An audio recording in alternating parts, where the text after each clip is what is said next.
evening, everyone. My name is Augustus, and I will serve as tonight's moderator. This is the second of two forums on the youth curfew, and we will begin immediately. I will present, certainly not introduce, but present the panelists, and then we will go straight into the Q&A session. First up, we have Mayor Stephanie Rawlings Blake.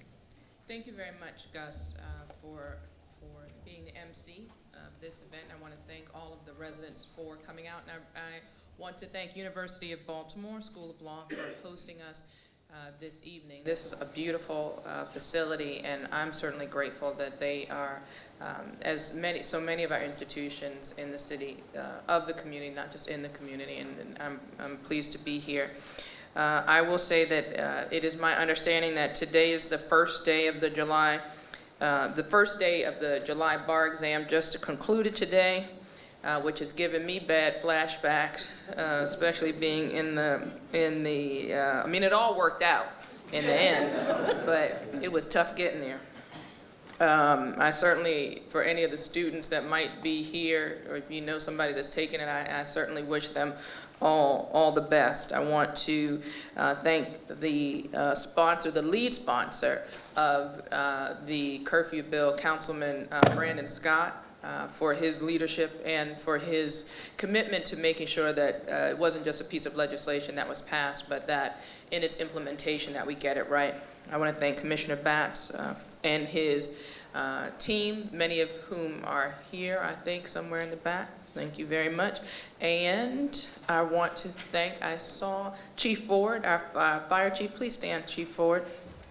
It is very good to have you here, as he is always very clear that he is part of our efforts to make Baltimore a safer city, and I'm grateful for him being here and his continued leadership. If you know anyone who is interested in a career in the fire department, I ask you to see Chief Ford. He goes, when he says every place that he goes that he wants our department to be more reflective of the city. He wants more Baltimore City residents in the department, and his commitment to that can only be enhanced through partnerships. So I want to thank you for being here, and I see Delegate Tarrant as well. Thank you very much for being here.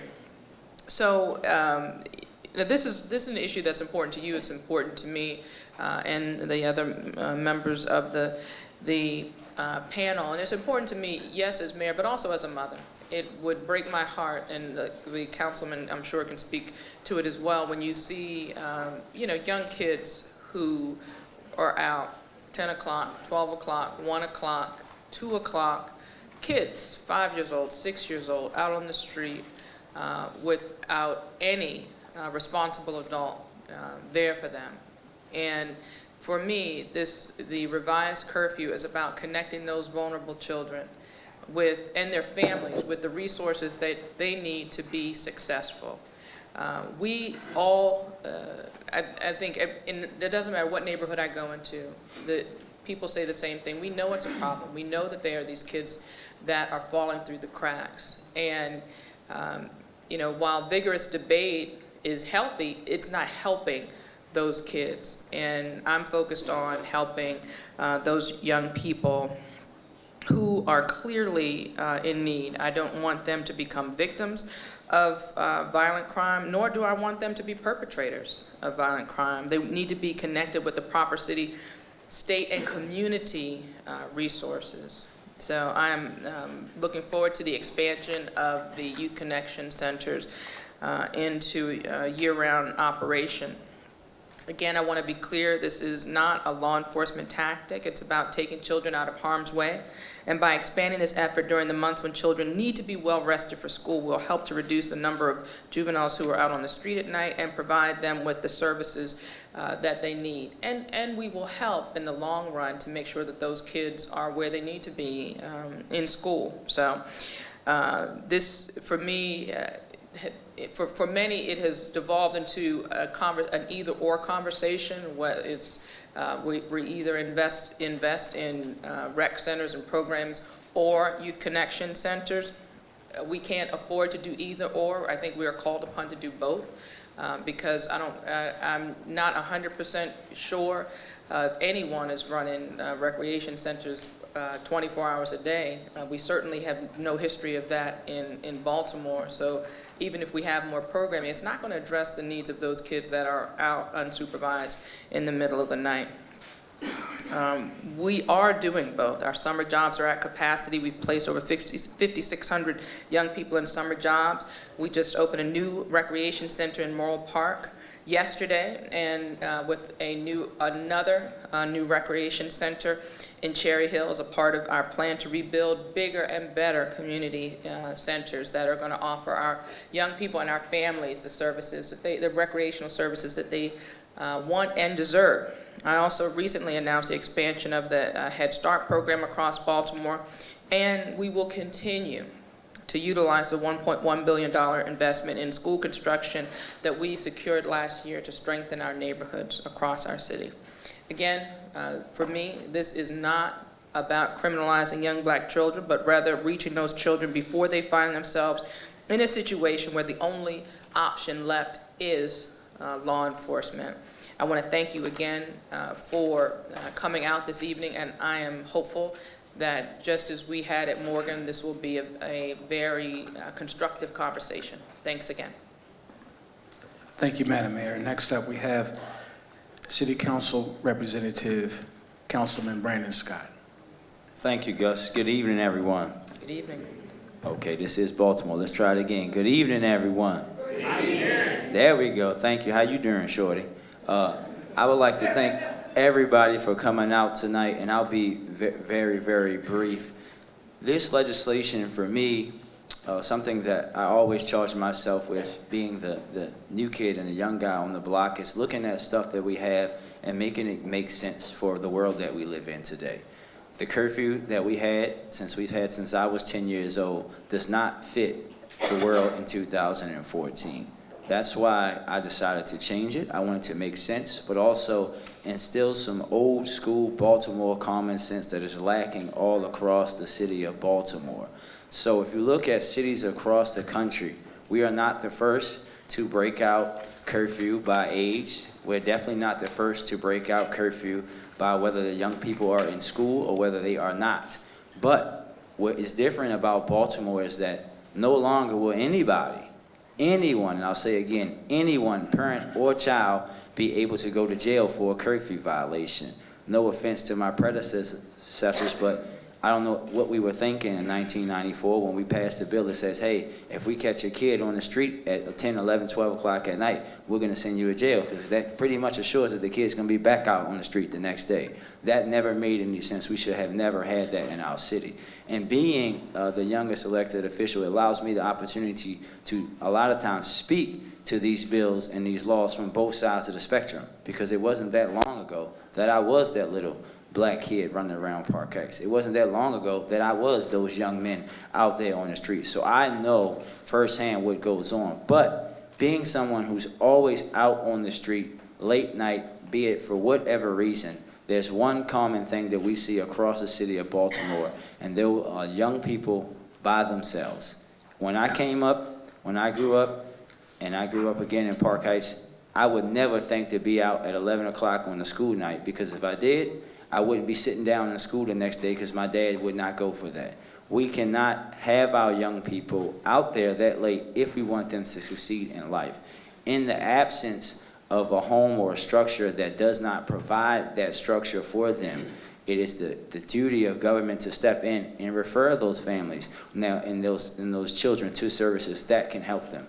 That's what this bill is about. We're not the only city. We're not the only ones. We're doing it a little differently, a lot more progressive. I actually got off my butt and went to Kansas City to see how they did their curfew firsthand, so that we can see and learn the mistakes of other cities. And theirs is actually a lot more stricter than the one that we're trying to implement today. But this is what this is about. This isn't about criminalizing kids. This isn't about criminalizing families. It's about protecting those young kids that I see when I'm out late night, no matter what night of the week it is, no matter when they're in school or whatnot, that I see in the wintertime when I'm out late at night with no coats on. This is what this is about.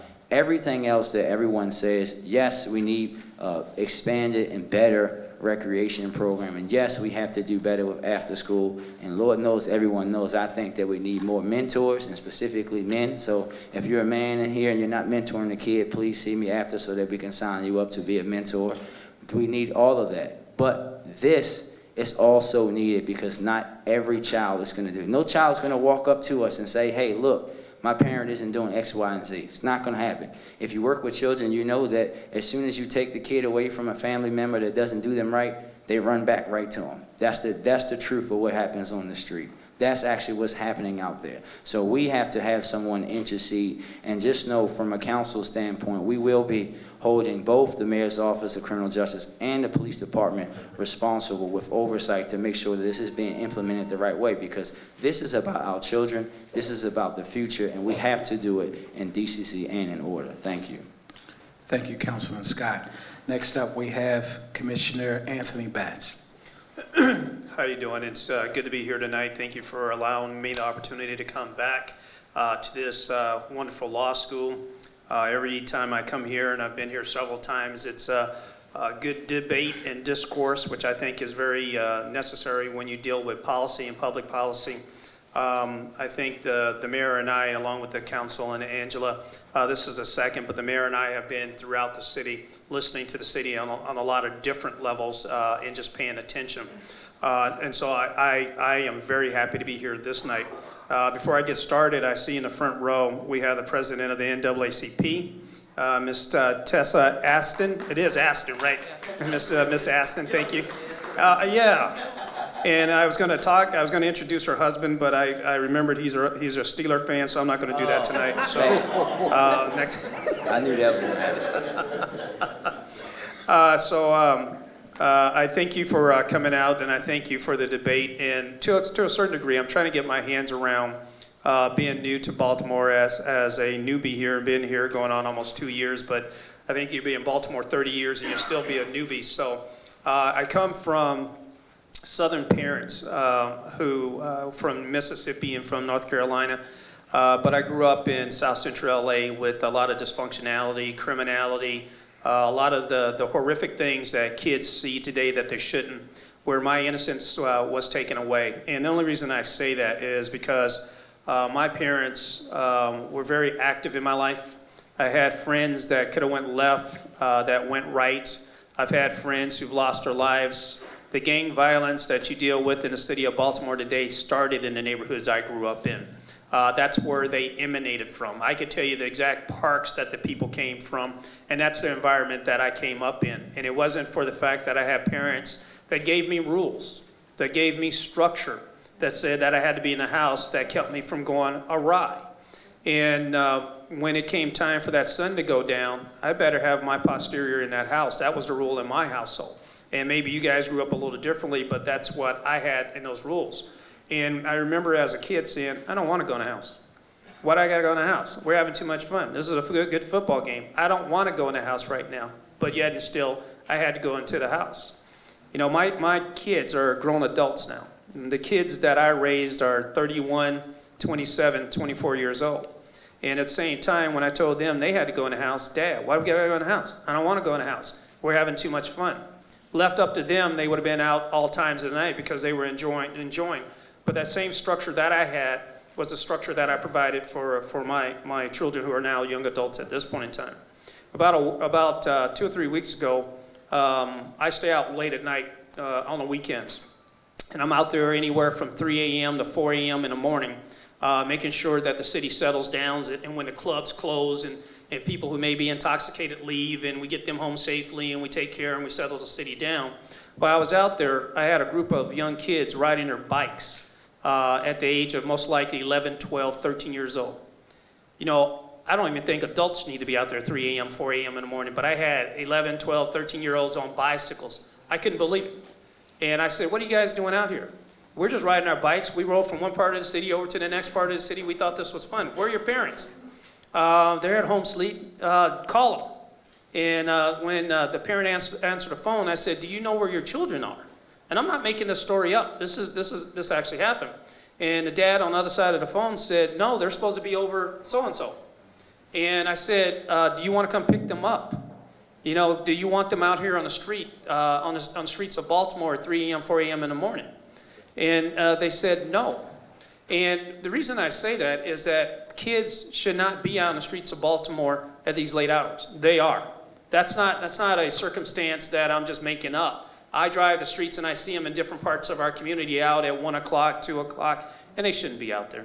I mean, that's reality. We should have that conversation. They should not be out there.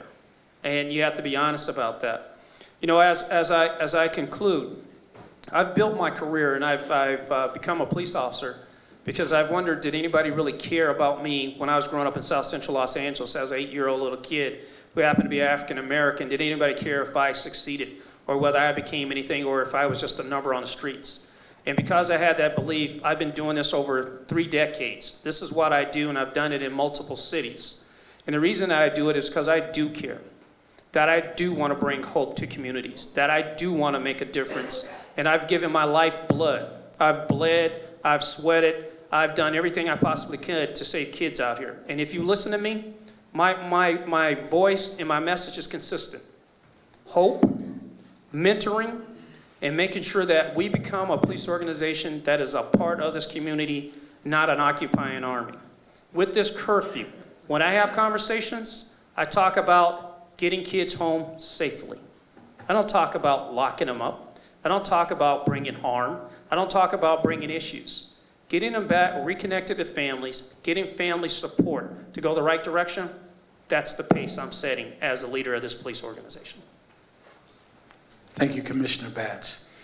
And now we will hear from Ms. Angela Jonese, Director of the Mayor's Office of Criminal Justice. Good evening, everyone. Thank you for coming out this evening and for showing your care and concern for Baltimore's young people by being here. And thank you to Madam Mayor, Police Commissioner, and Councilman Scott, who have been partners in this effort to implement the amended curfew ordinance that goes into effect August 8th.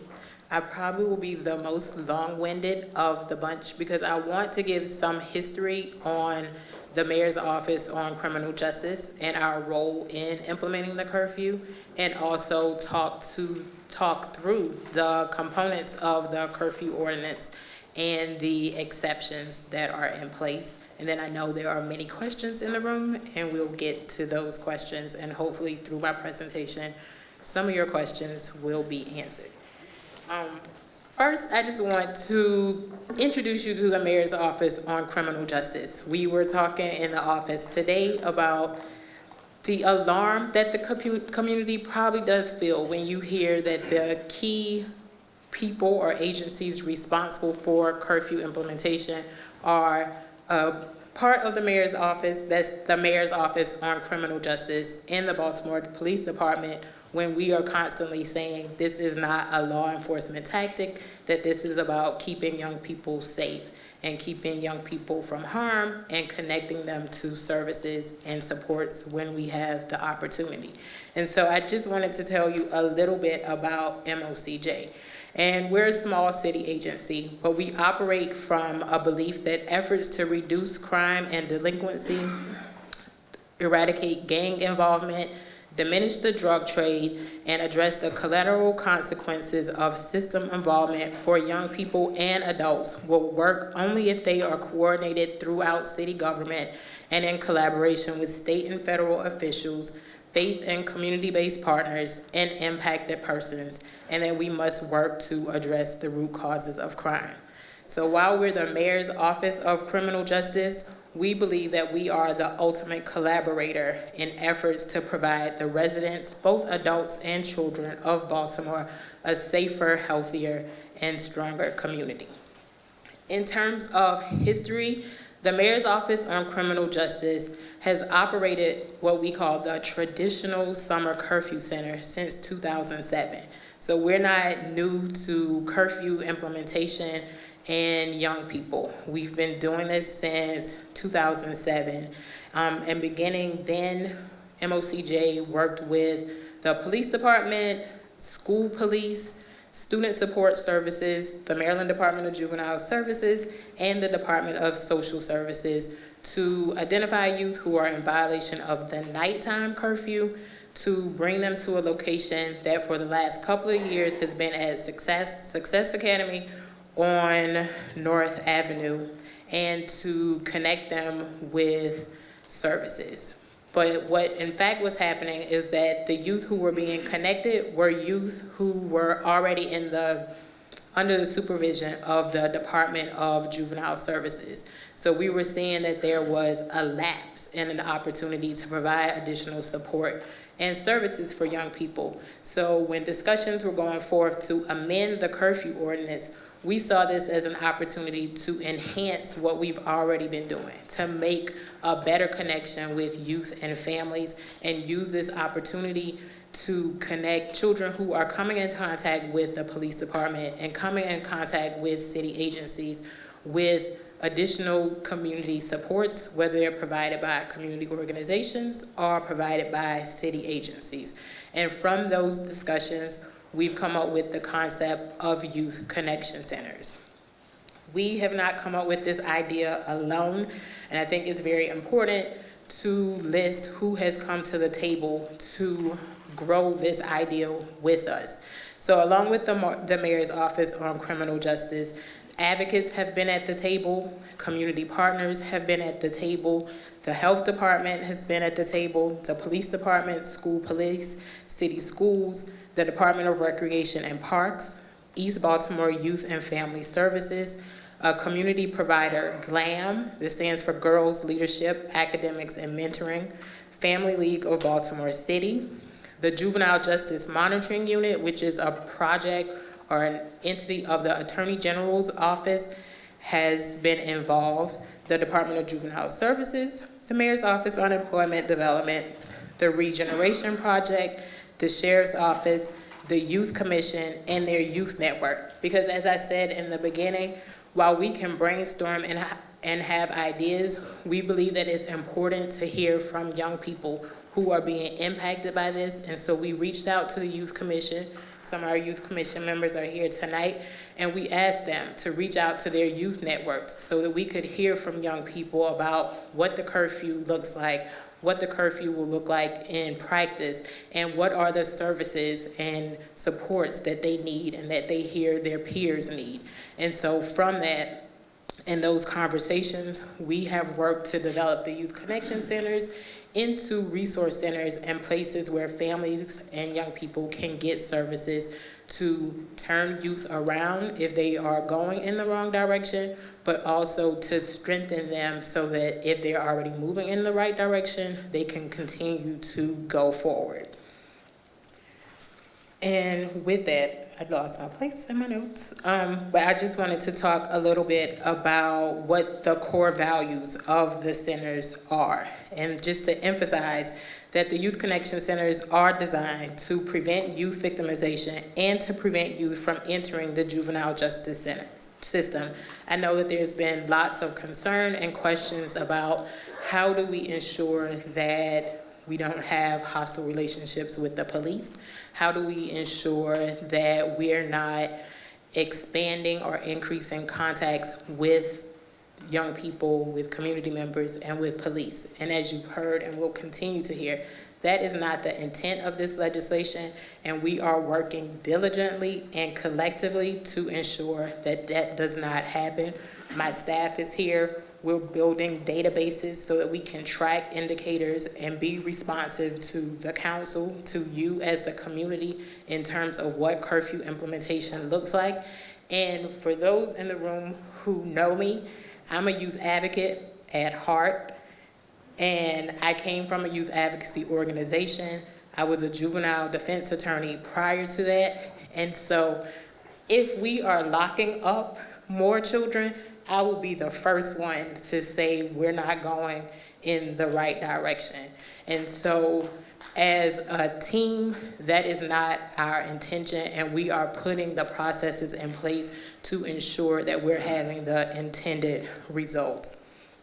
Once young people are brought to the Youth Connection Centers, they will be assessed by youth connectors. And I don't know if any of our youth connectors are here tonight, But the youth connectors are experienced in youth and family services, in social work, in criminal justice issues, in family counseling, trauma, and so forth. So they are trained to recognize, to interact with young people, and to determine if there are supports and services that need to be put in place. Every young person that comes to the Connection Center will have an assessment completed by a youth connector, and they will get referred to services in the community. I know I've been long-winded, but I want to get to what the actual curfew ordinance says, so you can know who is coming to the centers and who is not in violation of the curfew ordinance. Have people had a chance to read or see the curfew ordinance? I see some head nods. Okay. No, okay. So I will walk you through the ordinance as much as possible this evening. There are materials that are outside the room, so more information is available.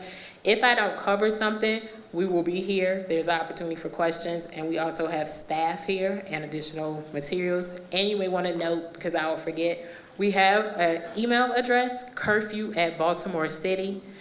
So if you have questions that don't get answered tonight, feel free to email curfew@baltimorecity.gov or to call the mayor's office on criminal justice. But for the curfew, there are two curfews. There's a daytime curfew and there's a nighttime curfew. The daytime curfew is in effect from 7:30 a.m. to 3 p.m. on school days. For both the daytime and the nighttime curfew, there are exceptions. And so that means if one of the exceptions applies in your circumstances, you are not in violation of the curfew. For the daytime curfew, if you have written proof from your school authorities excusing your attendance at that particular time, then you are not in violation. If you are accompanied by a parent or an adult, you're not in violation. And most importantly, if you are traveling to or from school during those hours, you are not in violation of the daytime curfew. For the nighttime curfew, as Councilman Scott mentioned, it has been tiered. So that means it has different requirements for different age groups. So if you are a child under the age of 14, there's a 9 p.m. curfew for you year-round.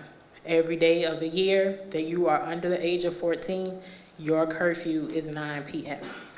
For children who are 14 but under 17, the curfew for you depends on the time of year. So summertime is considered the Friday before Memorial Day and through the last Sunday in August. During the summertime, the curfew for those youth 14 but under 17 is 11 p.m. every day of the week. So that's for the summertime. It's 11 p.m. For the remainder of the year, so from the last Sunday in August through the Friday before Memorial Day, for children 14 and under 17, it's 11 p.m. on Friday and Saturday, and 10 p.m. on weekdays. And so when you look at what we had in place prior to August 8th or even now, it's an hour earlier, it's what it amounts to. Most importantly, and hopefully this answers a lot of your questions, are the exceptions for the nighttime curfew. So I know that there has been criticism that the curfew puts children in house arrest and does not want children to be outside, and that is not the case. If a child is with their parent, they are not in violation of the curfew. So if you're being supervised by your parent or guardian, you can be outside. That's not an issue. If you are exercising First Amendment rights protected by the United States Constitution, such as the free exercise of religion, freedom of speech, or the right of assembly, you are not in violation of the nighttime curfew. If you are in a motor vehicle involved in interstate travel, that is an exception as well. We have received a number of questions. If you are a young person who's employed and you're going to or from work, you are not in violation of the curfew. And that was part of the reason for the what I call the tiered age approach, because at age 14, young people can qualify for their work permit. So there may be 14-year-olds who are going to and from work, and those young people are not in violation of the curfew. If you are involved in an emergency, that's also an exception. This is another key one that has come up for us. If you are on the sidewalk next to your residence or next to the residence of a next door neighbor who has not complained to the police that you're there, then you are not in violation of the curfew. I'm gonna read that one again because I see some faces and head nods. So again, if you're on the sidewalk next to your residence or next to the residence of a next door neighbor and the neighbor has not complained about your presence, then you are not in violation of the nighttime curfew.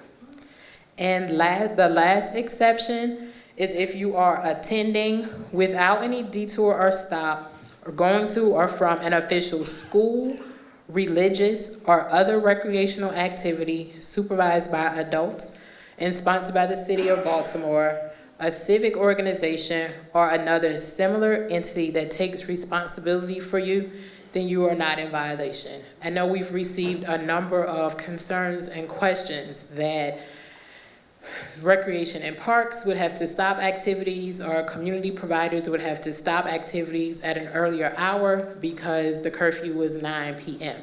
But if young people are engaged in your activity or leaving your activity, that is an exception. Through the forums and our outreach, we've been asking if you are a community organization, a church, a worship center, or so forth, and you're planning an evening activity, communicate with your district commander. If you don't know who that is, you can contact police department headquarters, you can contact us so we can help you identify that person. Communicate with them to let them know that you're having a youth-focused activity, that you're expecting youth to attend. Give them an estimated time that it will be letting out so they can know if they see a number of youth in the neighborhood that there was an activity that evening and they can prepare themselves accordingly. And so a lot of what we're doing will revolve around communication, making sure that people are informed and so forth. Those are all the exceptions, and I know I've talked a lot, so I will quiet myself now and turn it back over to Gus. Thank you, Angela. And for those of you who need more details throughout the forum, I will remind you that we have brochures at the front table that you should have received coming in. We also have an agenda with, on the back of the agenda is a survey. Also, it has a Q code where you can get more information, and certainly you can always email curfew@baltimore.city.gov. We're going now right into the Q&A session. I did want to acknowledge, and I saw her, she's still here, Delegate Mary Washington, who is in the back, just waving her hand, and also Councilwoman Helen Holton, who is joining with us. Won't you just give both of them a round of applause for coming out? Mr. Harry Spikes is also here from, here we are, from here, I thought I saw you, from Congressman Elijah Cummings' office. Good to see you, sir. Madam Mayor, you know that early on that there was one agency or one organization in the city that wanted to meet with you right away to discuss concerns that they had and to try to get their questions answered. And then after having those questions answered, she stood with you at a press conference and asked that she would be considered a partner in this process. She couldn't be with us last week, but the local president, the president of the local branch of the NAACP, who fought last week to get us the 2016 convention, that's right. Ms. Tessa Hill Aston, who is here with her husband, Joe. She's also here with several members. Tessa, we're going to give you the first question tonight, and then we're going to go to the floor. So as Christian makes his way down, Larry, I'm sorry, makes his way down.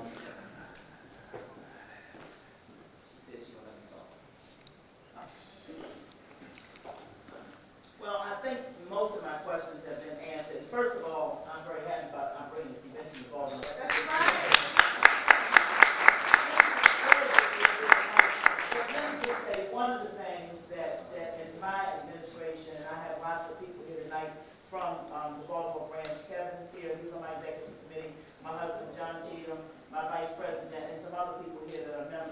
Number one, I'm a proactive person when it comes to youth.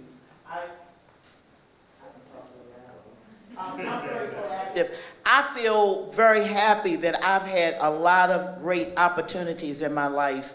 And one of them, well, I'm a mother of 2 young men that have children, and I'm a grandmother of 6, and they live here in Baltimore, and they go to all the public schools here in Baltimore. So I am a grandmother, and I pick my grandchildren up from school every day in the fall, and so I'm happy to say that they know what the NAACP is. A lot of children don't.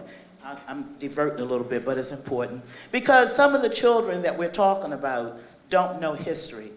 Now, I get jealous a little bit of my husband, Joe, who's sitting here, who the commissioner mentioned. My husband is from Pittsburgh. Where? And sometimes we be watching TV at home in the evening, or we be traveling, and wherever we are, he says to me, Tessa, that person's from Pittsburgh. A sports person, a movie star, anybody. Now, how does he know that? Well, he's old, but he knows that. But let me just tell you why he knows. I'm a product of Baltimore Public School, and I'm proud of that. But I had some extracurricular activities in my life. Okay, in my neighborhood, I was outside 10, 11 o'clock on Ruxton Avenue, 1900 block, right off near Coppin. But I had people in the neighborhood that said, don't get in the street. Wasn't a lot of cars. A lot of people didn't have cars and they wanted motorcycles, but we were playing. And one lady was a nosy neighbor. She knew every time we threw a stone. And I used to hate those neighbors. All of us did. Hate the nosy neighbor. But when I became a mother, and my children would talk about the nosy neighbor that was a retired citizen, I said, thank God for the nosy neighbor. Thank God. Because that nosy neighbor was a retired military man that came outside every morning and raised the flag. I love him to death. He's deceased now, but he saw everything. He wasn't nosy. He cared about thy neighbor. He cared about the children. So when he saw things, he said something. And he could tell you something, and nobody was going to curse him out or hit him. Okay, my mother and father separated, and we moved to Cherry Hill. Guess what? It's the best thing that ever happened to me in my life. Best thing. My mother hated it. I thought something was wrong with my mother because she only had 2 children. Next door it was 5, next door it was 8. Why did my mother only have 2 and everybody else was having 8 and 9? But we had a little puppy, we had a dog, but guess what? I'm the 2nd female in Cherry Hill to be a lifeguard. I went to the pool every day in the summertime. When my mother went to work, I went to the pool. When did I leave the pool? When they put me out. And I enjoyed it. Now the lifeguards were, I was 8, 9, 10, 11, 12, 13. In Cherry Hill and at lifeguards at that time, they always are college students who are majoring in physical ed. Those guys were 18, 19, and 20. They used to say to me, don't smoke. Because I was an excellent swimmer. They saw the potential that I had. I've never smoked in my life. No, I don't have a question. I said I didn't have a question. Who asked the question? Kim, I don't have a question. No, I'm talking, and I said, Kim, when I first started, I love you to death, I said, I'm going to divert for a minute. When he asked me, did I have a question, I said, no, I'm diverting, Kim Trueheart. I'm diverting. Let me finish because I'm talking about children. I'm talking about what makes a child's life different. Thank you, Kim, I love you, but that's not what I'm talking about. I'm talking about I'm a product of school, I'm a product of recreation.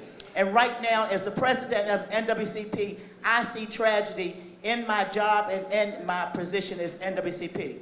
My office is at 8 West 26th Street in the neighborhood where there's mostly gay people, young people. 2 weeks, you know it, Christine. Last week, a transgender person got murdered, and everybody who gets murdered does not hit the paper. I have started a transgender committee in my office. Why? Because young people run away from home, they're homeless, and they get put out. They need help. Christine, you help them. I help them. My office helps them. So what I'm talking about is a big connection to all that we're talking about. I am troubled about the curfew law. Yes, I am. But guess what? I want to figure out solutions. The first thing I said to the commissioner, make sure that your police officers that are in the cars at night who were looking for drug dealers and bad guys don't change their thought pattern when they see a 14-year-old. That's what I'm talking about. Everybody's got a job to do. But don't let the same police who are looking for the robbers and the killers and the murderers and the rapists go talk to the same children who are 14 and little than that, or younger than that, or older than that. The children need a different officer. They need officer friendly. They need officers who do or pro-children. So that's what I'm talking about. It's a different person to different things. Every teacher that taught you in class didn't like children. I got girlfriends who got a degree in teaching. So I'm just saying we got to make sure that everybody does their job at the right place. I don't have a question. I just want solutions. And I know one thing, Mayor and Commissioner and the rest of you, I am willing to put myself up and anybody in the NWCP to be trained. Oh, I don't need to do training. The rest of the people do. I do this. We can volunteer if you need extra people to sit and connect. I already do 24-hour duty for certain things with helping homeless people. Okay? So if you want to help, then be a volunteer, but you have to be trained if you're not a person that already knows how to do the work. NWC people are willing to be trained and volunteer to help. I'm willing to help. I'm not going to be part of the problem. I'm going to be part of the solution. Thank you. Thank you. So before we go into, and I'm going to call on the gentleman who has his hand up in the blue, and we're going to work our way over to the lady in the multicolor on the end here, and then on the green. But before we move forward, let me explain something to everyone. This lady, the lady who just spoke, is the president of the local branch of a historical institution. She just left Las Vegas arguing for a historical moment for the city of Baltimore. If you don't understand that history or understand the nature to respect her having the floor,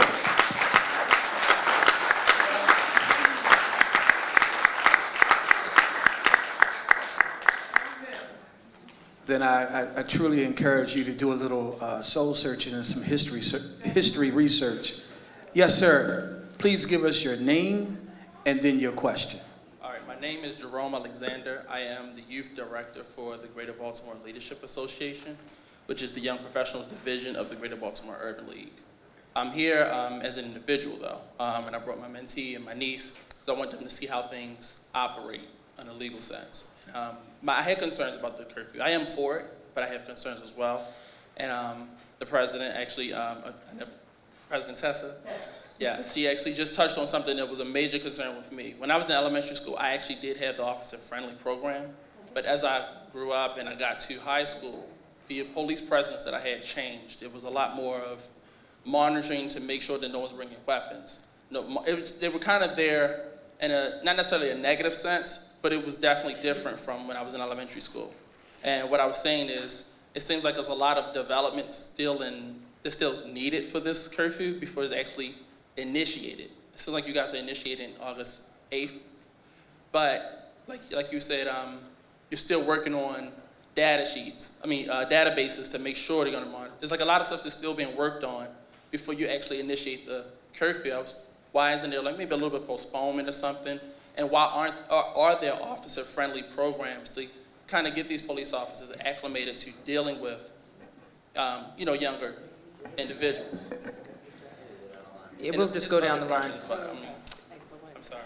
You have another question? Let's hear them both. Okay, and I read about their parenting or / counseling classes that are going to be offered for adults for their children fall into the violation of the curfew for whatever reason. Okay, so there's a fine. I think it starts at $30 and it goes up to $500. First, a lot of people can't afford, a lot of things. You know what I mean? But in turn, if you can't afford it, then try not to be in violation. So I get that part too. But my question is to that, what is the jump? What makes you go from 30 to 500? Is it like a 5-time violation? These connection centers, are they going to be like the 9 connection centers are going to be connected to, are they going to be connected to the police departments, police districts, or are they going to be like located? I just didn't know that detail. Got it. So first I want to thank you for coming out, but more importantly than being here, you're not here by yourself. And I appreciate the fact that as a young man in this community, you accept the responsibility and the honor, I think, of being a mentor to other people in the community. So I want to thank you for that.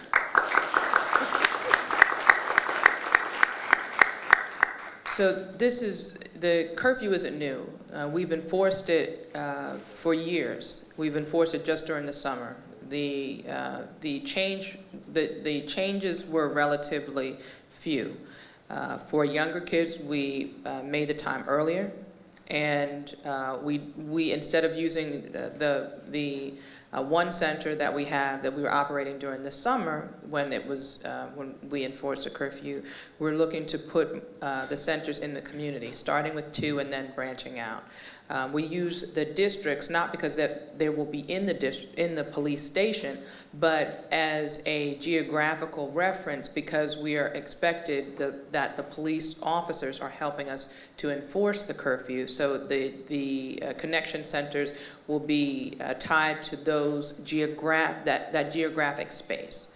That's just so we have an ease of operation and implementation of the curfew. You have concerns, as Ms. Hill asked and Mrs. Hill asked and mentioned, with you both mentioned something that I remember, and that's officer friendly. My aunt was an officer friendly. I remember that, and I know that I have heard for years, why don't we bring it back? And I'm not against that, but I also think that every officer we have should be officer friendly. And when I speak to police officers, when I speak at graduations, I'm very clear. When I speak to new officers, I tell them that my expectation, the police commissioner's expectation, is that they would talk to every member of our community the way that they would want somebody to talk to their family. So when we talk about not wanting to have a increase in police contact, it's not the problem for me isn't an increase in police contact, it's an increase in bad police contact.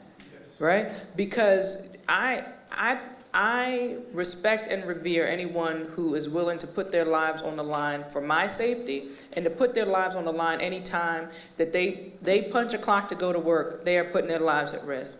That's an honorable position, but they have to act honorably. And I think that's a responsibility for every officer. So whether, Tessa, you mentioned that there should be a different officer handling the call. I think, and the commission will talk about this, and I'll stop at this point. They should all be sensitized to treat every issue as it is. You don't, the fire chief will tell you the same thing. You don't deal with a 3-alarm fire the way you deal with somebody burning popcorn in a microwave. You have to have a different way of approaching things. And it's the same thing with your approach to a situation on the street. They have to bring the right approach to the right situation, and I think that's every officer's obligation. So I'll go down the line. Yeah, I'd like to also applaud you. It's very good to see you as articulate as you are, as you stand as a leader, and it's clear, and I applaud you standing tall, so I thank you for being here. I think you're going to hear different people stand up tonight and talk about experiences that they've had with police officers. And it could be an experience that's recent, it could be an experience that has history to it. But I think when I was applying for this job, and I was 3,000 miles away, and flew here 5 or 6 times to go through a testing process at different stages. One of the last conversation that I had with the mayor before I was hired to come on here is that the mayor said, I want you to close the gap between this police organization and the community. And she says it's clear that it exists, it's clear that it's here. And so the reason I bring that up is that I'm not coming here trying to hide or to not address problems head on. That's what I do. I address problems head on. I'm here to change the culture. I'm here to reform our organization. I'm here to change the dynamics of what has happened or will happen in the future. We have an opportunity to hear, from my standpoint. We have an opportunity to change how this police organization reacts within this community. And it starts with me, and I set the example. And I kind of walk what I talk. I'm not a talker. I do those things that I say. I just had the opportunity this week on Monday to talk like I do or speak to an academy class. When these young officers start their very first day, I am the first person that comes before them. And the reason for that is I'm setting expectations. And what I talk to them about is service, is that we're here to serve this community in the way that this community wants us to serve. And if we do not do that, we should not exist. If we're not serving this community and its very diverse needs, then we're not hitting the target as a whole. One of the things that I have and I talk about all the time is our strategic plan. In that plan, it identifies what the expectations are of this community. And that's why I am so big on that document, because it's the voices of Baltimore from all corners. And part of what Baltimore has said is that we want to change, much like this young man said, the dynamic of the interaction between the police officers and the residents. And how we've started doing that is, number one, I've set the tone by setting my expectations to build a professional, well-respected police organization, not only within the city, but within the state and within the nation as a whole. And I think we've started down that path. We are doing a tremendous amount of training. We're not going to cure the problems overnight, but you have, at the same time, you don't have every police officer in here that is problematic. You have very good police officers here who really care about this community. You have a lot of good police officers that are from Baltimore, raised in Baltimore, and have a tremendous amount of pride of being from this city and want to see the city do better than young people in it. I share with you the reason I wear this uniform is because I want to make an impact on young lives. And I'm not the only one. You have people in this room right now, and this guy gets tired of me pointing him out because he kind of rides along with me, and I point him out all the time. Is that young man standing right over there in the wall, and he's looking into the audience right now? I don't know, he follows me where I go. I don't know who he is, but he keeps following me. But this police officer here, and if you may not have, I'm going to point this out, you may not have noticed, but he's Caucasian. Anybody notice that? But I say that point is because he laughs every time I do this to him. He lives in a 100% African-American neighborhood. He lives in, and he chooses to live in a neighborhood that has a lot of distress and challenges in it here in the city of Baltimore.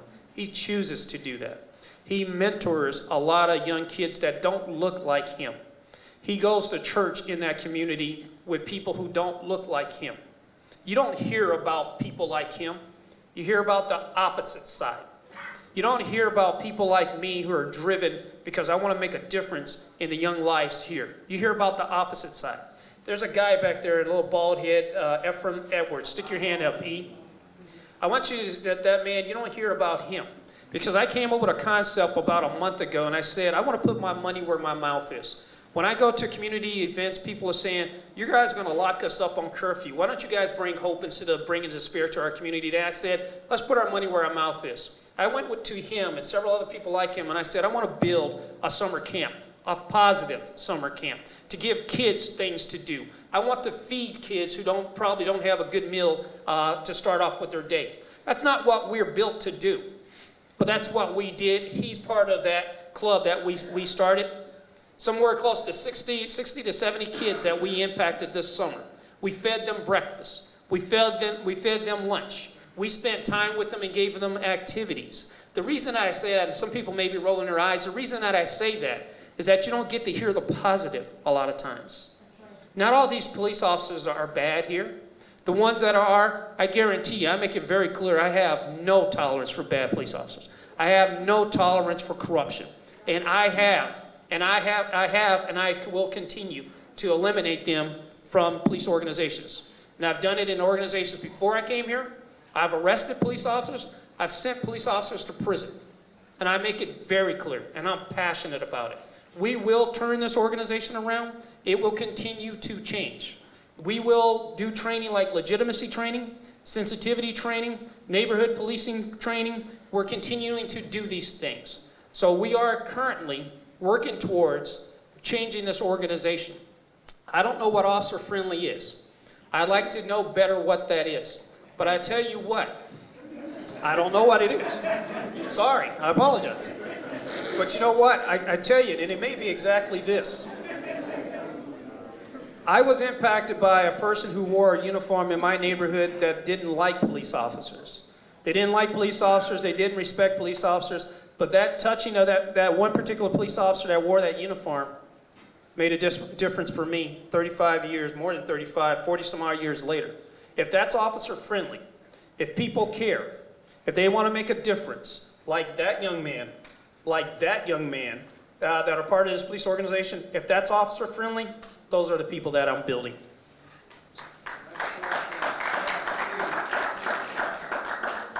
And I'll be really brief in my responses, but sir, again, I would like to thank you for stepping up to be a mentor. As many of you know, I have decided to redefine men in Baltimore cannot be technically a man unless they are doing something to help the young people in our city each and every day with their lives. But just to go a little further with a couple of your questions, to talk about officer friendly, the police commissioner and I don't agree on a lot. Actually, you guys missed us fighting in the hallway right before we walked in here. But one thing that I do know that he takes very seriously, and something we agree 100% on, is that we have to improve the relationship between our police department and our neighborhoods. In my lifetime, I've seen it improve greatly from the years of the 90s, where I was not allowed to even stand outside or walk up the street or go to my grandma's house without being stopped and harassed under previous administrations. We still have a lot of work to do in that sense, but there are some great things going on. I can just really quickly, I know that I take police officers from my district to read to school students every month to go do that. I know that actually the flip side happens. I had a young lady, she came to the last forum, a constituent of mine complained that they complained about the kids playing basketball in the street, and then she took pictures of me and the police playing basketball in the street with the kids. So it happens on both sides of the spectrum. We have to think about it in the full culture. We know, just like the violence in our city, the bad cops are the few bad apples, and it's going to take all of us to get them out, all of them to extract them from our community and move forward. But to go to your other question about the fines, first and foremost, the fine, we did raise the maximum fine to $500 from $300, but like I said earlier, we removed the criminal penalties. But all of last summer, we gave out 3 maximum fines, just 3. Just 3 for the entire summer, and the hundreds of kids that came through the center. Now, historically, that has been decided at the Curfew Center by Baltimore City School Police, who actually, while I'm saying that, do a great job of interacting with young people. The school police have mentoring programs, they coach, and those are the things that I'm talking to the commissioner about having his officers do, because they can have that relationship and that rapport, the same rapport with the young people as our school police officers do. But only 3. And like you said, most of them get the minimum $30 fine, and Angela can talk more about it. But even historically, the city very rarely collects even the $30 fine. The amount of money that is actually paid on these fines is very, very, very, very small. So this is not about a dollar thing for any of us, because we historically have never been collecting on that, because there have always been ways for people to get out of the fine. So thank you. Thank you. Yes, ma'am. Your name and your question. Hi, my name is Octavia Anderson. You're going to need to open up a call center, first of all, because every child who goes somewhere is going to need somebody to call, somebody to say that they're there, at local churches, different things that they do. I don't agree with it. I don't have any children, little children in Baltimore City. I don't see little children running in my neighborhood. But my promise is just to Madam Mayor, because you told me 2 years ago if I had a problem to come see you, and I've been trying to contact you for 2 years. I have really gotten over the grief of my husband getting killed. Not my husband, my friend getting killed in front of my house 2 years ago. I live on Edgewood Road. We have had 2 murders in the last 6 months. There is no police officer on my street at all, period.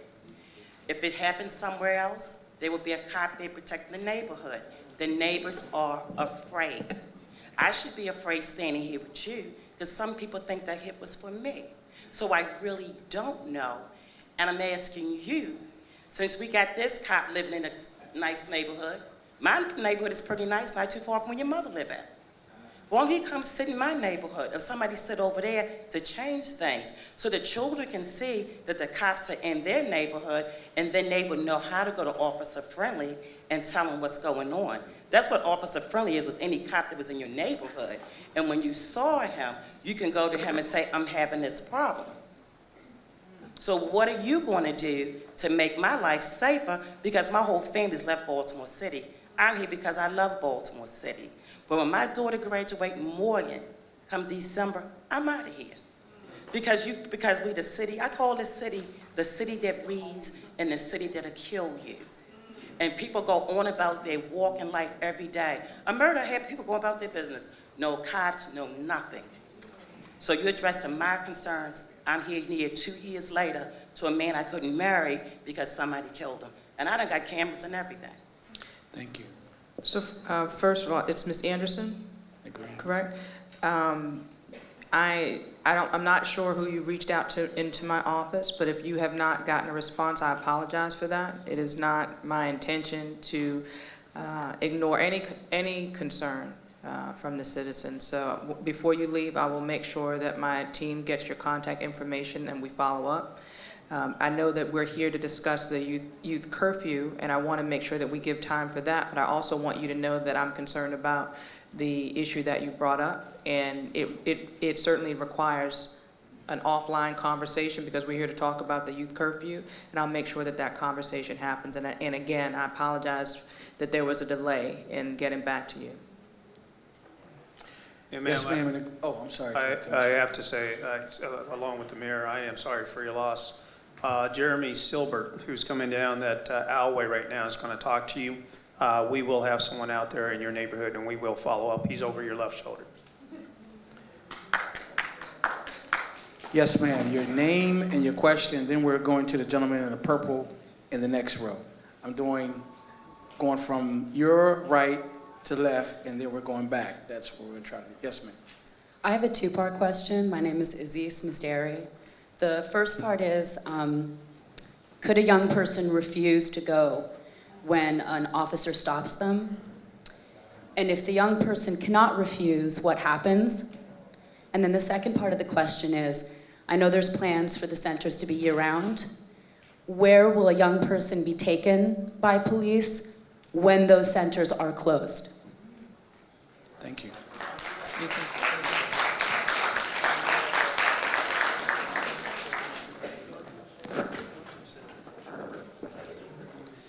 Anytime that you run into any American at any given point in time, whether they're youthful or not, they can always refuse. It is a criminal statute. It is the responsibility like any other time. We don't even have to talk about curfew. If I stop a young person and say, you're in violation of this, can they say we're not doing it? Yes, they have the right to say that we're not doing it. What do I expect out of police officers? The same thing that I do when I run into young people and they're in violation. I try to have a communication and a talk with them, much like I shared with you with when I got the 11, 12, and 13-year-olds out there on the street early in the morning. I think my concept is to make sure that we get them to safety is a critical piece.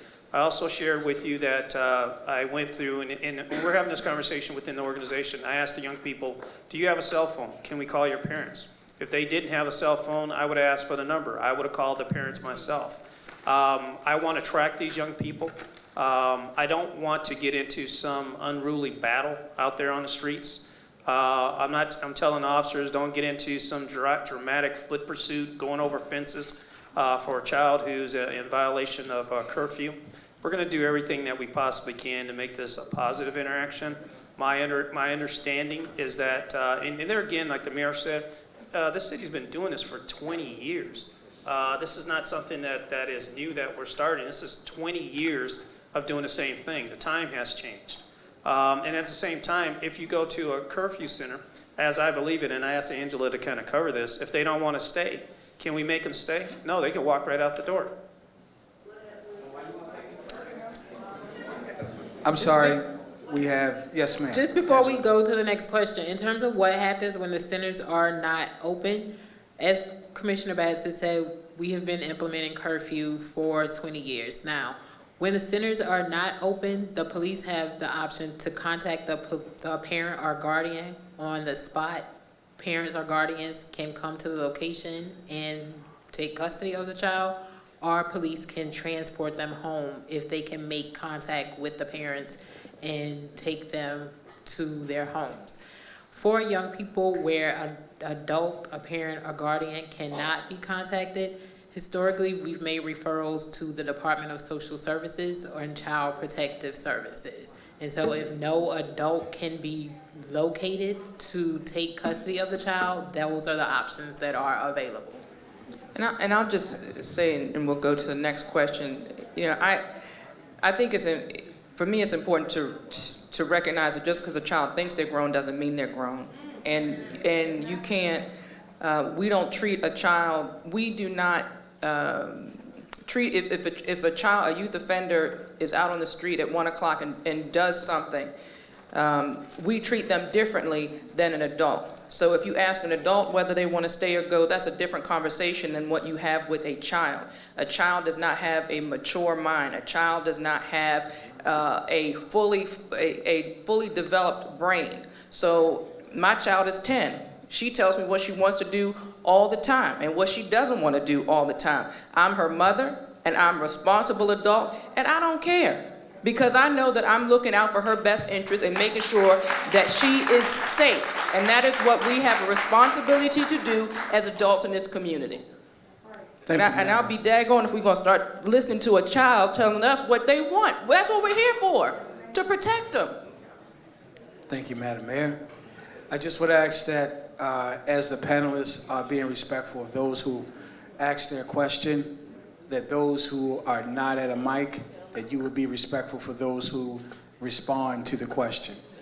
If you cannot follow the orderly fashion in which this forum was intended to be, then I would ask you to ask yourself if this is in fact the place you need to be tonight.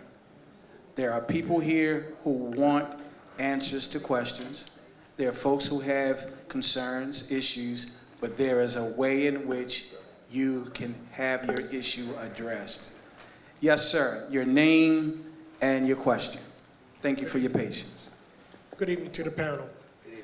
My name is Robert Hunt. I'm the president of the Alliance for Rosemont Community Organization. I'm come here tonight as a parent and as a community leader. I have had people make mixed comments about this curfew. I came to gather information.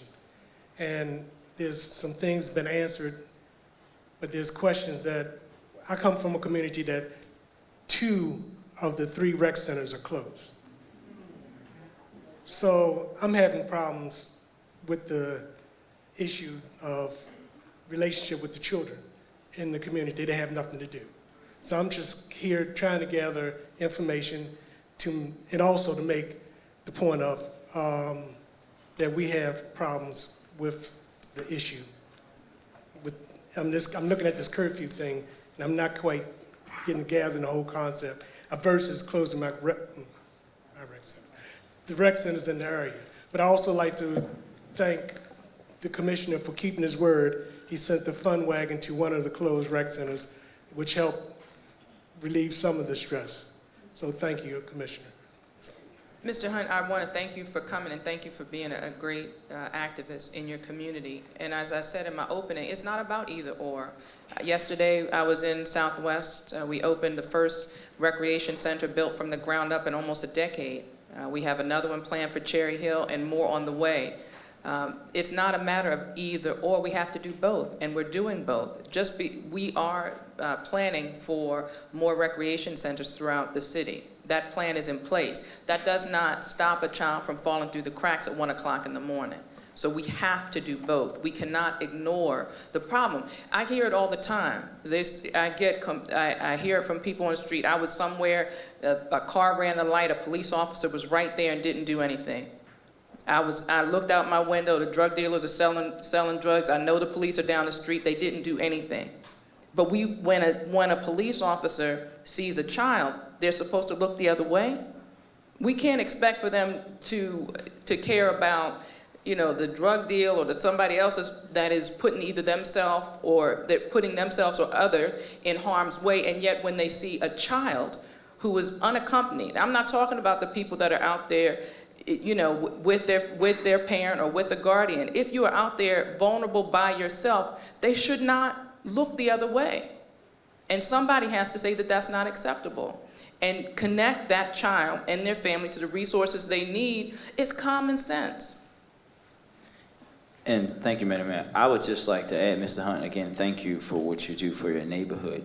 And I'd just like to simply say that I agree with you, I agree with the mayor, I agree with all of you guys. We need better recreation and more modern recreation in the city of Baltimore. In my district, I'm blessed to not have any closed, and we actually have some of the best rec centers in the city of Baltimore. But with that being said, when I was working on this bill and introducing this bill, that's the first place I went to talk to about it. And the first two people, community people that said that Brandon, we're with you, were the operators of my rec center. Because they said, why would I be open when I know the kids should be asleep? That's operating against our best interest. We can't have a rec center be open at 11, 12, 1 o'clock at night if we have the school kids need to be in school in the morning. And we have, actually, in my district, had expanded rec programming like the late night basketball league and things like that. But those are still only going to go for a certain amount of time. And we have to figure out ways to do that kind of stuff across the city. But at the end of the day, it's an apples and oranges conversation, but we need more apples and more oranges at the same time, and we all have to work together to do that. I just want to add, as Mr. Hunt, we walk the neighborhood and the community out there, and I thank you for allowing me to come out on that day. And you know what I saw is, he's right, there's a lot of kids out there in that area. And one of the things that we're doing, and it may be under the guise of officer friendly, is that I'm trying to change, shift in, and you'll hear things from me, shifting that relationship between the young people and the police officers. The Parks and Rec has this mobile fun wagon, and in this mobile fun wagon, they call it, they have basketballs and kickballs and volleyballs and all these different things, and it's mobile. What we're doing is that we're taking this into some of our more challenging neighborhoods, and we're having those post officers, those police officers that patrol that area on a regular day, get out of those uniforms and get into jeans and t-shirts and play in that neighborhood. And put the NSU officers that usually work out there into their cars answering those calls for service. And so I'm trying to build relationships on a different level in a different way with the young people out there. But that's the things. I'm talking about a camp here. I'm talking about the fun wagon there. We're doing non-traditional things that police officers are doing. We've already started that. But probably about a half a mile away from that neighborhood and a community down a hill is a park. About a half a mile down that hill is a basketball court, if I remember, a baseball field. I'm going to challenge the neighborhood. You've seen what the police department is doing. I'm telling you that we're building camps. I'm telling you that we're feeding kids. I'm telling you that I'm taking police officers and have them interact in positive ways. I'm taking mobile recreation centers and I'm taking it to the kids in the neighborhood. I challenge communities to, because you have a park half a block away. We have a park, and it may not be people from that particular community, but there is an opportunity to give back and to help our own community. And so I'm going to push back and challenge a little bit. And I have wide shoulders, and you can beat up on me all day, and I've been doing it for a long time, and that's okay. But is that going to make it better for the young people in our community? To a certain extent, we have to start organizing, we have to step up, we have to start making impacts, because I don't think we're going to have enough parks and recreation centers. We're not going to have enough police officers. There's going to have to be other parts of this community. There's a lady in here that I talk about all the time who has gone out and did exactly that. And she's set up a Parks and Rec center for the kids in that neighborhood, and she's making an impact. So I'll take the heat on our side, and we're doing those steps, but I challenge the community to step up also and to kind of push back. And I may be preaching to the choir because you guys are here, and the people that are here do that. I got you, Mr. Hunt. People here are doing that, but there are many people, and I'm speaking to cameras, and I'm not just speaking to the people in this audience, that need to step up to mentor young kids. Because there's plenty of them out there, and the councilman says it.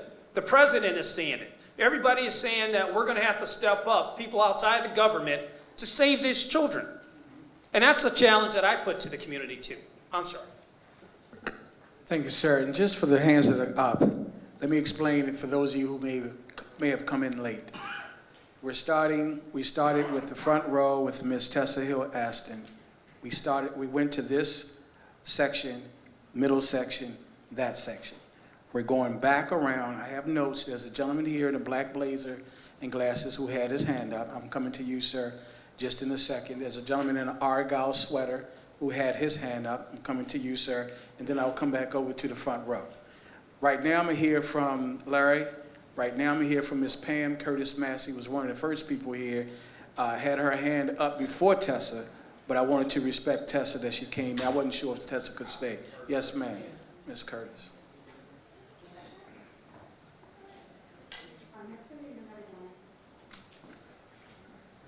You can hold the mic, Larry.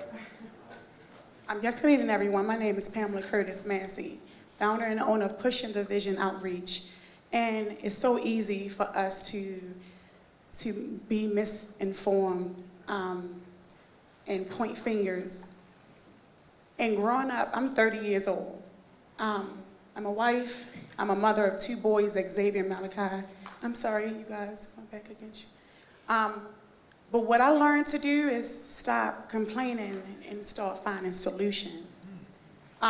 What I learned to stop complaining about our community, so then I created Pushing the Vision Outreach, which catered to our community.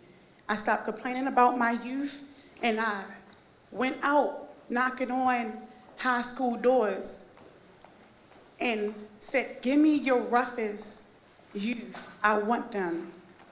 And I've been working with Reginald F. Lewis, the old Northern, which was one of my old high schools, before I went into foster care, because looks can be deceiving, and I always tell people. I went to the schools which had the bad rep. Give me your worst young ladies. I want them. And even when school was over, I stay in contact with the principal, Derek Jackson, and I text him and the girls as well. But what I'm saying is, it's time for us to stop complaining and start finding solutions. And my question is, what are we doing as a community? Because I'm in the community. What are we doing, and what are y'all doing to help the community, to rebuild the community? Because it does take one voice to make a difference. Thank you, Ms. I'm not sure if that was I'm not sure if anyone wanted to. Now, I'll just use that as the opportunity to give another plug. We are looking for community members to be volunteers in the connection centers. As I've said, we are the ultimate collaborator, and we recognize that as a city agency and city agencies, that we alone cannot address all the issues. And so we are looking to build partnerships with nonprofits, with faith centers, with community people who want to volunteer in the centers. Applications are available. I will announce that a background check has to be performed before you can volunteer in the center, but we have those at the table as well. So please see, Team MOCJ, can you raise your hand? And we do have 2 of our youth connectors here tonight, so if you can see any of those on the row there or pick up materials at the table, there are opportunities to be involved. Yes, sir. My name is Steph. I'm here representing the youth, our youth, that couldn't be here today. Do the panel know all the ramifications that makes our youth go to other neighborhoods that don't want to be in their neighborhood? Let's talk about the ramification of drugs that's in our community. Abandoned and vacant city buildings that the kids got to face in their community. That's right.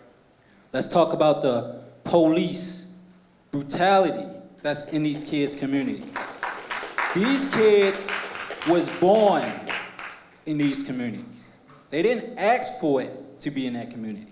They don't feel safe in their community. So they go down to the harbor. That's right. And yes, it is our youth. A few of those that's out there that's stealing cell phones, jumping people.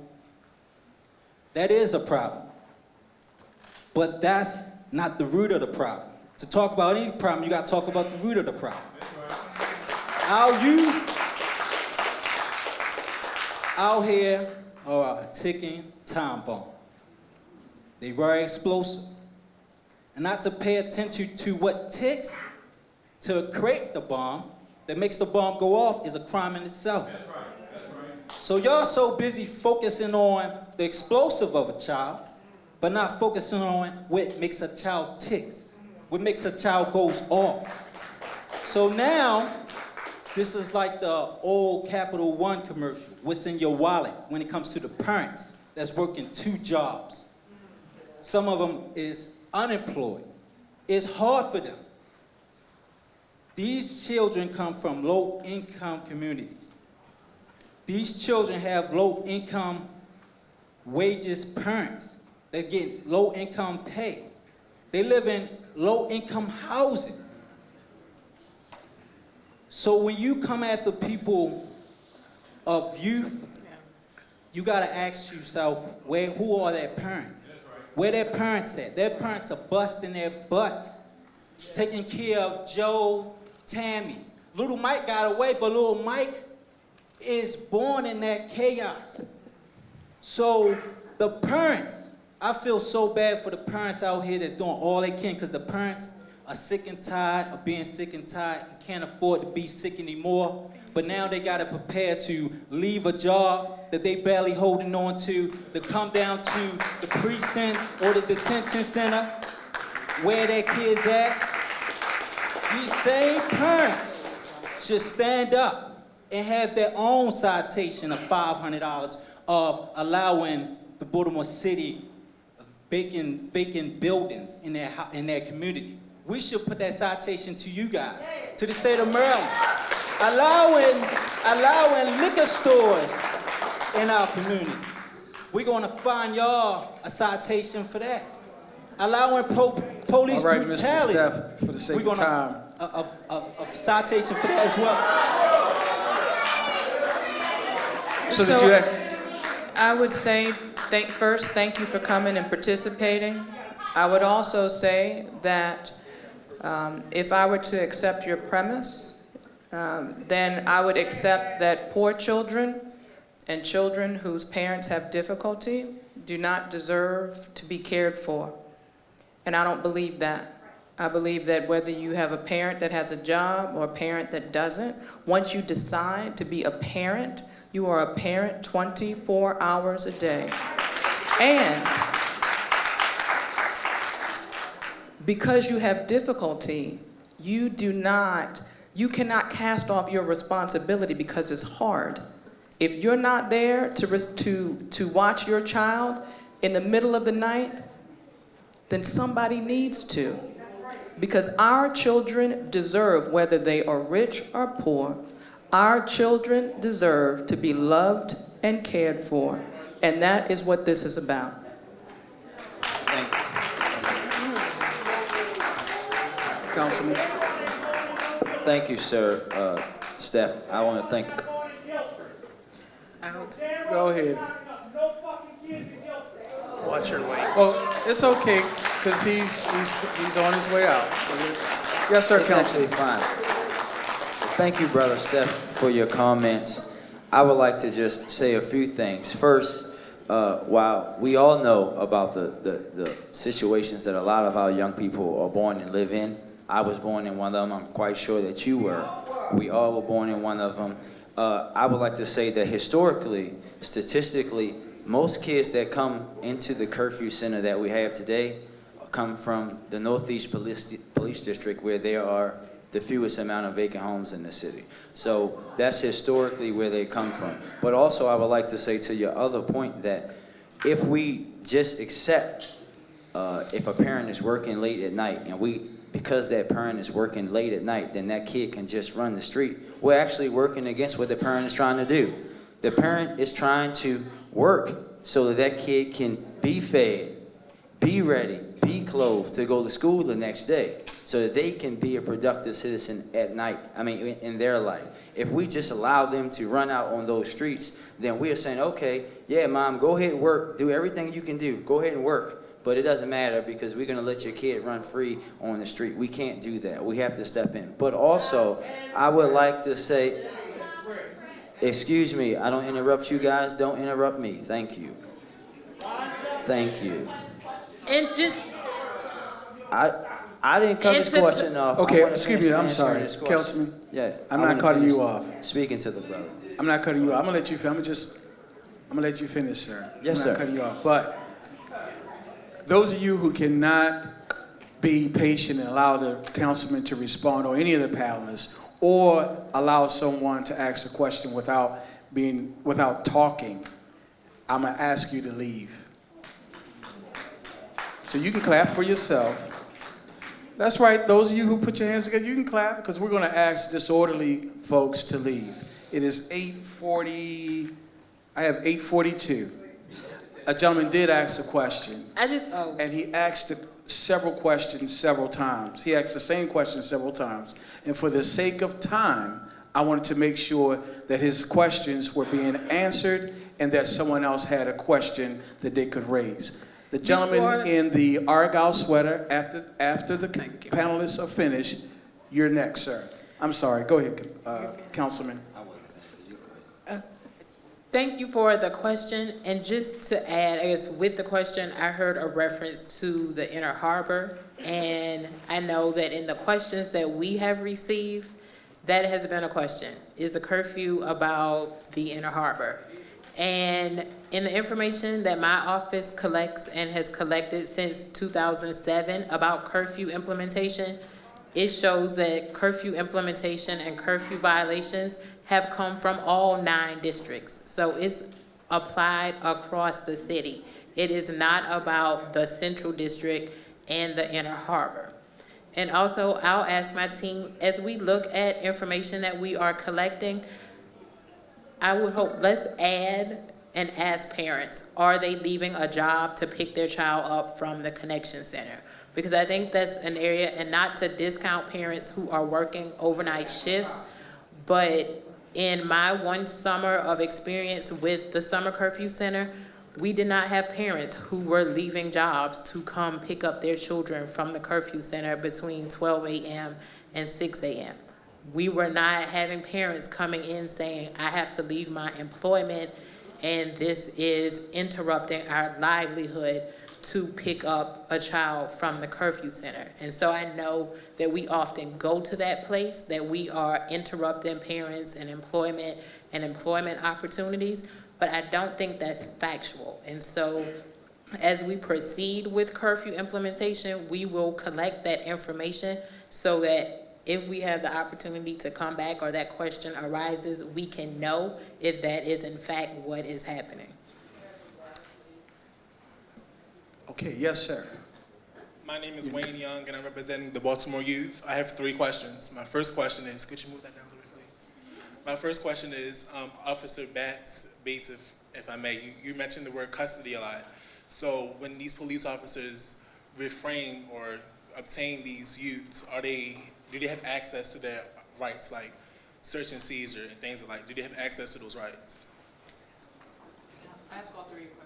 Oh, my third question is, what is the protocol? Second. My second question is, what is the protocol for transportation from the scene to the center, and does it just go beyond the frisk or the custody, or do they have to thoroughly search the kids? And my third question is, will there be any safety guards put in place to ensure the contacts between curfew violations and that they don't become disorderly conducts on the records and stuff for the children? The first thing is, I don't think I said custody. If I did, I stand corrected, but I don't believe that's coming out of my mouth. It's when you stop a young person, that's detention. So you're detaining them. What we've done with curfew consistently, and I've gone back and kind of researched the history in Baltimore, is we have a van. It's our police athletic vans that are there. We ask the kids to get into the van. They get into the van. We drive to the centers. We ask them to get out. We take them into the center. And the kids usually, and I was asking Angela about this, the kids usually don't leave the center. They sit down and they wait for the parents. And that's my understanding how it's been for the last 20 years. And we will continue to do those same things. And so this is 20 years of experience. There hasn't been any draconian issues that have popped up that I know of. And if it does, we will have the internal affairs internally take a look at it. Also, the council is calling me before them every quarter to report Tuesday. On a regular basis. Tuesday, as a matter of fact. Thank you, sir. Thank you, Dwayne. So we have 2 people, Madam Mayor, Commissioner, who identify themselves as representing the youth. And I just wanted to acknowledge, before we come to the gentleman on the end here, the presence of our youth commissioners, the chairman of our youth commissioner, the chair of the Baltimore City Youth Commissioner, Mr. Cody Dorsey, is with us. And before we go to Cody, Larry, I actually asked the gentleman here on the end if he would give us his name, question. We'll go to a youth commissioner. I'll come back over to this side. There was a lady in red. Yes, ma'am. You good? Is the microphone on? It's not. No. Good evening. Can everyone hear me? No. The microphone isn't on, I don't think. Are you good now? Hello. There we go. Okay. Thank you. Good evening. My name is Russell Neverdon, and I'm here as a concerned citizen, somebody born and raised here in Baltimore City. I'm hearing curfew, and so when we talked about some historical aspects of this. One of my concerns is when we talked about the intent, and I believe, Angela, you talked about the intent, what you intend, and I heard somewhat of a hesitation, like, this is what we intend. So I know it's in the infancy stages. I know we're trying to get this thing going, and I just want to say first and foremost that we have to start somewhere, and we understand that. And I support it 100% because it does promote public safety. But I do have 2 pointed questions that I think should be factored in.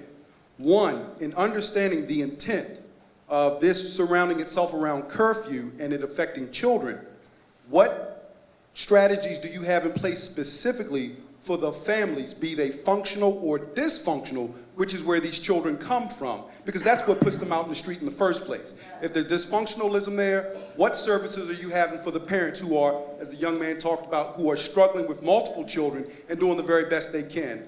And so when I talk about that, I want to know specifically, how are you utilizing, when I talked about that, the information that already comes from DJS, DSS, and the Board of Education, where you have statistics on kids who are truant during the daytime. You have kids who are getting reports of neglect or abuse during the daytime. And then you have those who are already into the system through DJS during the daytime. If we're focusing on families or getting to the core, as you talked about, to the root of the issue, why are we not having family centers as opposed to reception centers if it's about a holistic approach of meeting the needs of the kids? That's number one.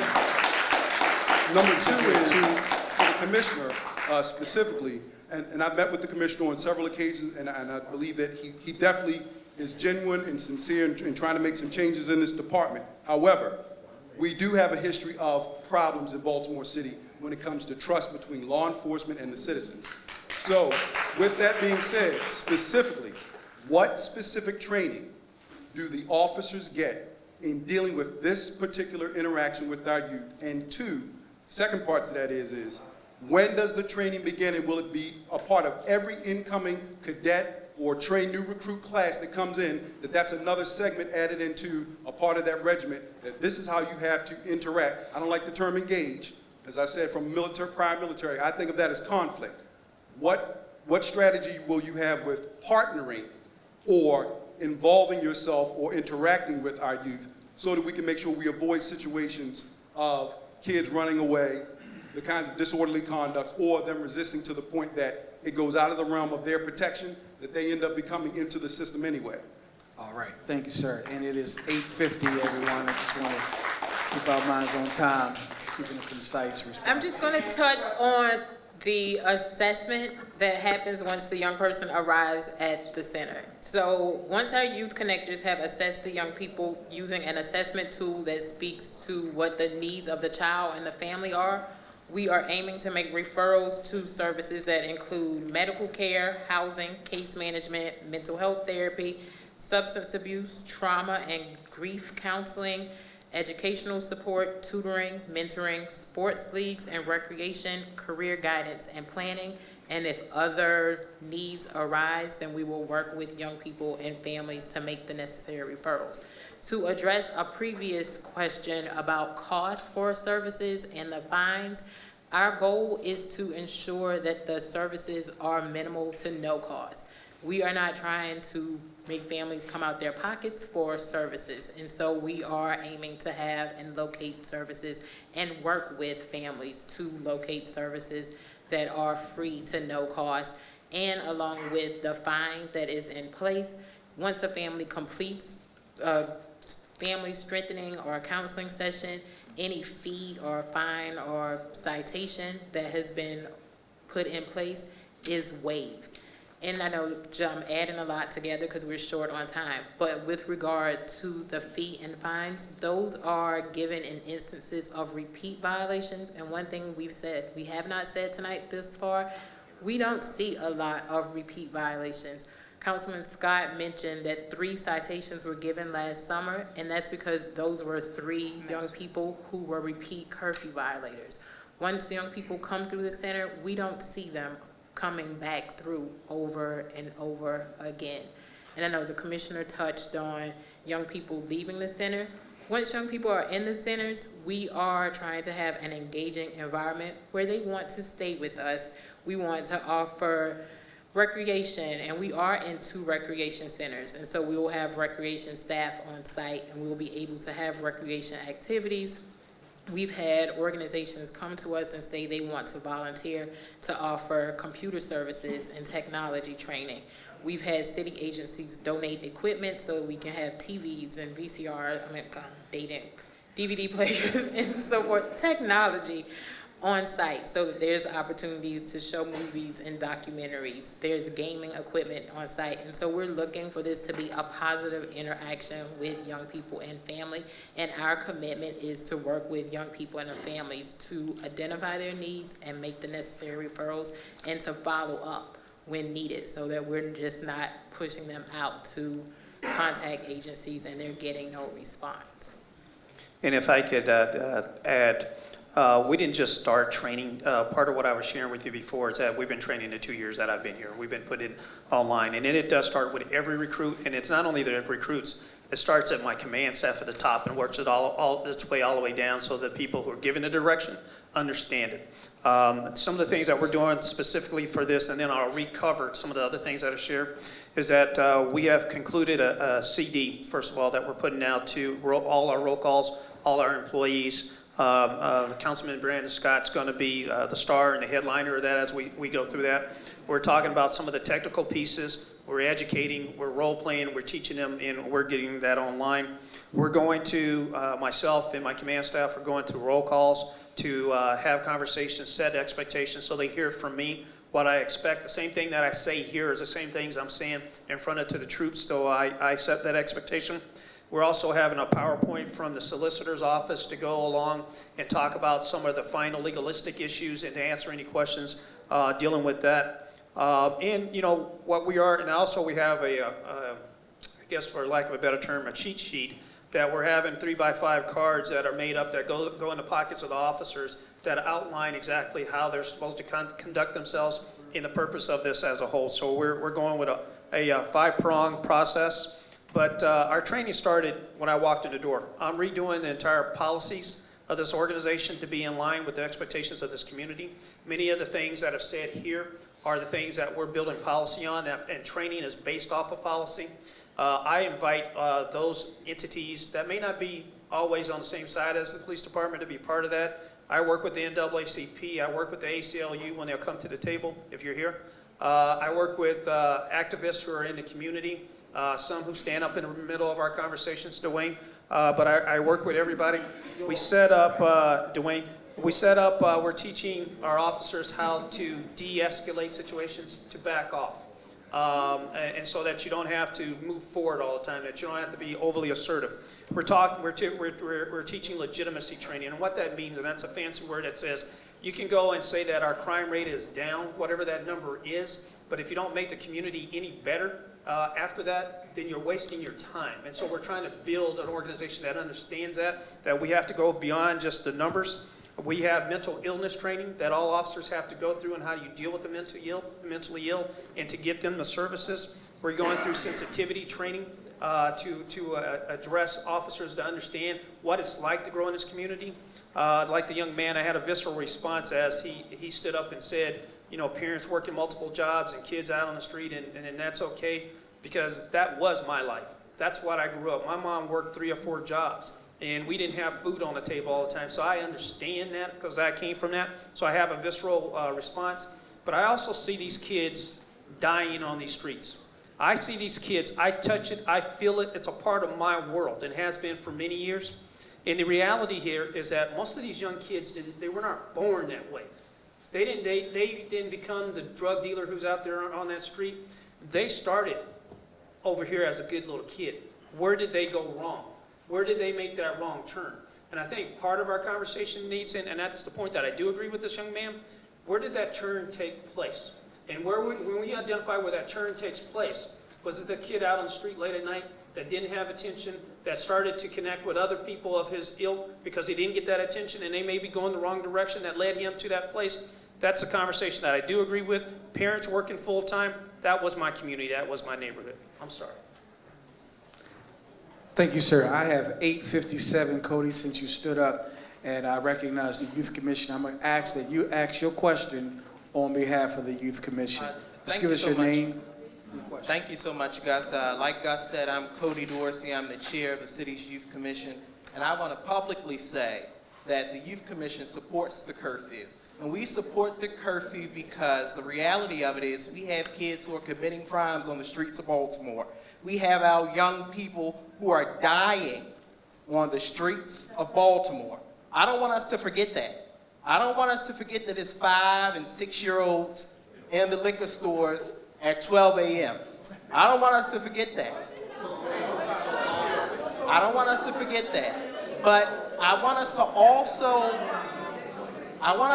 pay a little bit more attention to the daytime curfew that we have in place. Let's let, please, your question, Cody, is 8:58. So, Gus, I think that my question is, because from what we hear from young people is, how will the connection centers play a role in finding the root causes of why young people are breaking the curfew? Something that we hear often is that homeless children just don't have anywhere to go. Will there be homeless services that children are connected to at the youth connection centers? Thank you, sir. Thank you, Cody. And we have met with the homeless youth service providers of Baltimore to have that conversation on how we can link when we see young people who are coming through and present as homeless. And so they stand ready to receive referrals from the connection centers. And I've already gone through what assessors are looking for. And so that is something that we are sensitive to and that we stand ready to connect those young people to services as well. So because it is now 8:59 and there are a number of you who decided to speak out of turn and to interrupt those who were asking questions or answer, we're going to respect UB's request that we end on time. If we want to be truthful with ourselves, we will acknowledge that there are kids that are slipping through the cracks, that slip through the cracks when no school is open, no rec center is open, and when others who should have their best interests at heart are turning a blind eye. We cannot. This is about finding those solutions and trying to do the best we can for those children and their families. And that is my commitment, and that's what I will continue to do. Again, I want to thank you all for coming. I want to thank Morgan and for giving us the opportunity to be here, and say to all of you who have your hands raised, curfew at baltimorecity.gov. We will get back to you immediately. Thank you.